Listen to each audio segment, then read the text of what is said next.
আসসালামু আলাইকুম দর্শক। আপনারা একটু মনে করে দেখেন তো, 91-এর অন্তর্বর্তীকালীন সরকার বিচারপতি মোহাম্মদ শাহাবুদ্দিনের নেতৃত্বে, সেই বিচারপতি শাহাবুদ্দিন তো দূরের কথা, উনি তো একেবারে সেই আহ, পূজ্যতুল্য একজন মানুষে পরিণত হয়েছিলেন। সেই বিচারপতি শাহাবুদ্দিন বা তার উপদেষ্টা পরিষদ, 96-এর বিচারপতি হাবিবুর রহমানের উপদেষ্টা পরিষদ, 2001-এ বিচারপতি লতিফুর রহমানের উপদেষ্টা পরিষদ, কয়জন উপদেষ্টার নামে দুর্নীতি, অনিয়ম বা ক্ষমতার অপব্যবহারের অভিযোগ এসেছিল।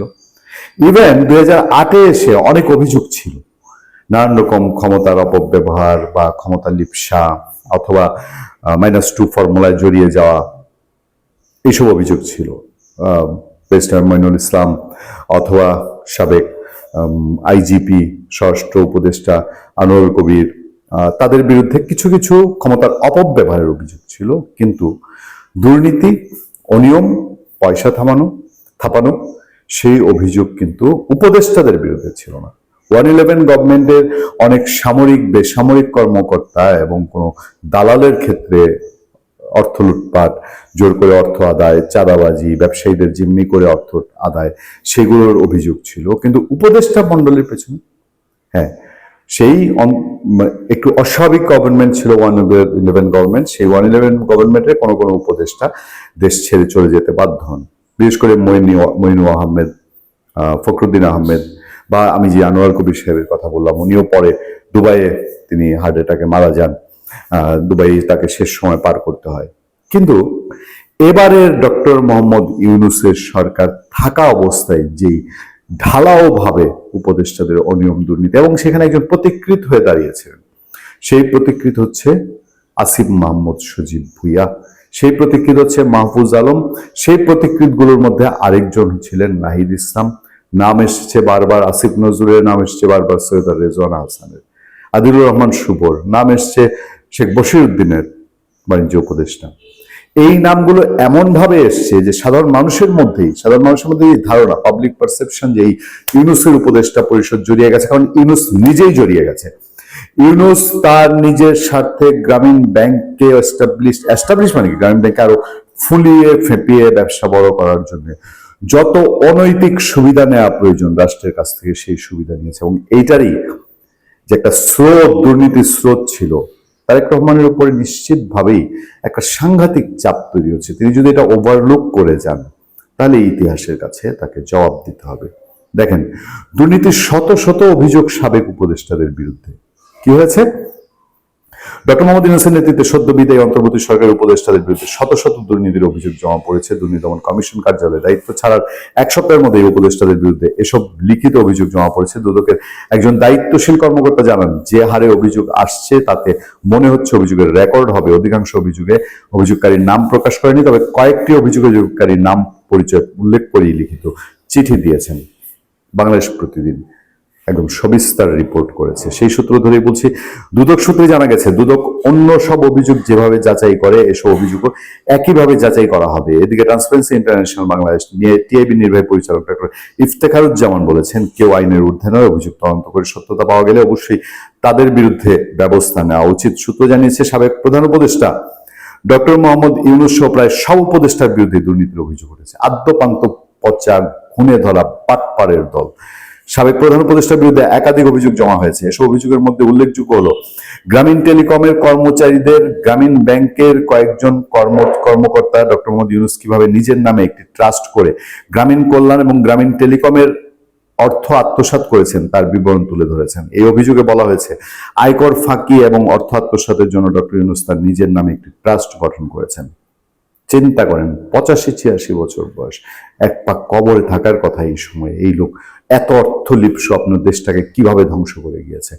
এই গ্রামীণ টেলিকম নিয়ে আমরা সবিস্তার নিউজ করেছি আমাদের পূর্ণিয়ার খোঁজ ইউটিউব চ্যানেলে, দেখবেন। তৎকালীন ডিবি তদন্ত করেছিল, আদালতে মামলা হয়েছে। ডক্টর ইউনূস একদম প্রতিষ্ঠিত সত্য যে সে কর্মচারীদের কোটি কোটি টাকা মেরে দিয়েছে, তারপরও তাকে কিচ্ছু করা যায়নি।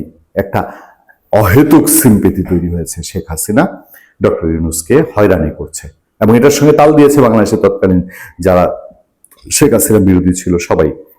এই ট্রাস্টের একমাত্র কাজ হলো ডক্টর ইউনূসের পরিবারের দেখাশোনা করা। এভাবে ডক্টর ইউনূস বিপুল পরিমাণ আয়কর ফাঁকি দিয়েছেন বলে অভিযোগ উল্লেখ করা হয়েছে। এছাড়া প্রধান উপদেষ্টার দায়িত্ব পালনকারী ডক্টর ইউনূস বিপুল পরিমাণ অর্থ বিদেশে পাচার করেছেন বলে একাধিক অভিযোগে দাবি করা হয়েছে।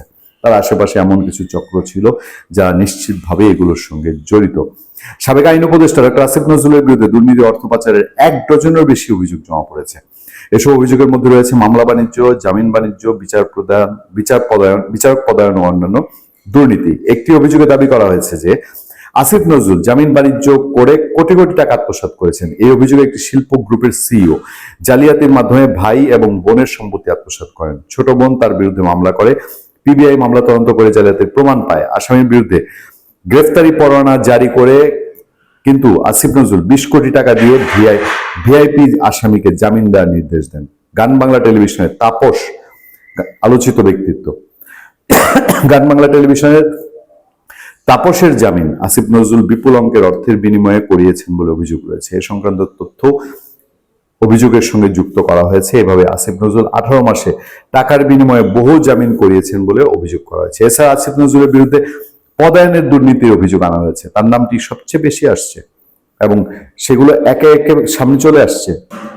আসিফ নজরুলের বিশাল দুর্নীতির আরো ফিরিস্তি আছে এখানে।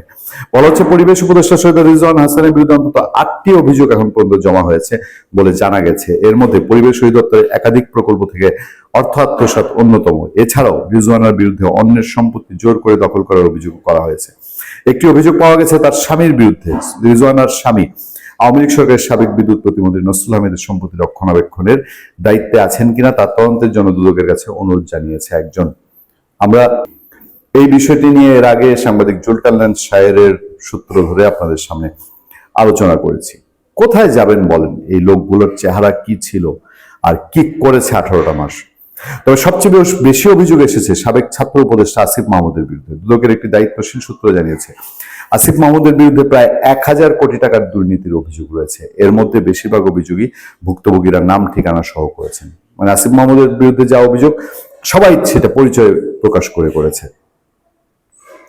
ঘুষ নিয়ে কাজ না দেওয়ার অভিযোগের সঙ্গে তথ্য প্রমাণও দেওয়া হয়েছে। আসিফ মাহমুদের বিরুদ্ধে বিদেশে অর্থ পাচার এবং বেআইনি বিটকয়েন লেনদেনের অভিযোগ করা হয়েছে। সাবেক তথ্য উপদেষ্টা মাহফুজ আলমের বিরুদ্ধে টিভি চ্যানেল লাইসেন্স প্রদানের ঘুষ গ্রহণের অভিযোগ করা হয়েছে। তাদের এই প্রিয় বান্দা ব্লগার ইলিয়াস হোসেন সে অভিযোগ করেছে মাহফুজ আলম তার কাছে 1 কোটি টাকা চেয়েছিল। 1 কোটি না 8 কোটি জানি না। এভাবে প্রায় সব উপদেষ্টার বিরুদ্ধে অভিযোগ জমা পড়েছে। দুদকের সূত্রগুলো বলছে এসব অভিযোগ তারা যাচাই বাছাই করবেন। যেসব অভিযোগের প্রাথমিক সত্যতা পাওয়া যাবে সেগুলো অনুসন্ধানের আওতায় আনা হবে। জানতে চাইলে ট্রান্সপারেন্সি ইন্টারন্যাশনাল তার বয়ান দিয়েছে। এই যদি হয় পরিস্থিতি, এই যদি হয় প্রেক্ষাপট, তাহলে এদের বিরুদ্ধে আমি বলছিলাম যে সার্বিকভাবে একটি কমিশন গঠন করা এবং পুরো 18 মাস অন্তর্বর্তীকালীন সময়ে তার অনিয়ম দুর্নীতি অপশাসনের একটি কাঠামো ভিত্তিক তদন্ত। ওই আওয়ামী লীগের মতো না। আওয়ামী লীগকে ডক্টর ইউনূস যা করেছে ওই ধরো জেলে ভরো, তারপরে এখানকার মামলা ওখানকার মামলা এখানে নামে বেনামে দিয়া ওই 1-1.5 বছর জেলে রাখো, এইটা না করে থাকুক না, ঘুরছে এখন ঘুরুক, আরামসে ঘুরুক। আগে সঠিকভাবে জাল গুছিয়ে এনে তারপর এদেরকে যদি একটা শিক্ষা দেওয়া হয়, ওই যে শেখ হাসিনা বলতো না যে পেছনের দরজা দিয়ে ক্ষমতা দখলের জন্য যদি একটা বড় শাস্তির ব্যবস্থা একবার করা যায় তাহলে বাংলাদেশে একটা সুখ আসতো। শেখ হাসিনা সরকারের পরিবর্তন প্রয়োজন ছিল, কিন্তু তার বলে এই ডাকাতকে এনে এই ডাকাতি করে এরা তো ওই মার্শাল্লোর মতোই সাময়িক কোর মতোই অন্য একটা ভিন্ন টাইপের কু করে দেশটাকে শাসন করে দেশটাকে সর্বনাশ করে একেবারে খাদের কিনারা থেকে একদম গহীন খাদে ফেলে দিয়ে গেল। তাদের অন্যায় অপরাধের কোনো কিছুর কি বিচার হবে না? তবে আমি আপনাদেরকে একটা কথা বলে রাখি যে এই যে দুর্নীতি দমন কমিশনে ইউনূস সরকারের উপদেষ্টা এবং ইউনূসের নামে যে অভিযোগের ঢল নেমেছে, যে স্রোত নেমেছে, এই স্রোত এই ঢলের মুখে মানুষের এই পাবলিক ইমোশন, পাবলিক সেন্টিমেন্ট এবং এইভাবে অবিচারের মুখে পড়া, অন্যায়ের মুখে পড়া মানুষের ন্যায় বিচারের জন্য বর্তমান যে দুর্নীতি দমন কমিশন আছে এই কমিশনের কাছে মোটেও আমি আশাবাদী না। আমি এর আগেও 2-3 দিনে কয়েকটি আলোচনায় আপনাদেরকে বলেছি যে আমি তাকিয়ে থাকবো। তারেক রহমানের ফেলিওর এবং সাকসেস ডিপেন্ড করবে তিনি কি আওয়ামী লীগ সরকারের মতো দুর্নীতি দমন কমিশনের কোনো কমিশনার নিয়োগ দিবেন, দুর্নীতি দমন কমিশনের প্রধান নিয়োগ দিবেন, তিনি কি ইউনূস সরকারের মতো নিয়োগ দিবেন তার উপরে, এবং একটা শক্তিশালী কমিশনের মাধ্যমে কমিশনের আওতায় এই দুর্নীতিবাজ লুটেরা বাংলাদেশকে বিক্রি করা এই গোষ্ঠীর বিচার হোক, সেই প্রত্যাশায়। ভালো থাকবেন, সুস্থ থাকবেন। আপনার সাথে আমি আতিক রহমান, পূর্ণিয়া।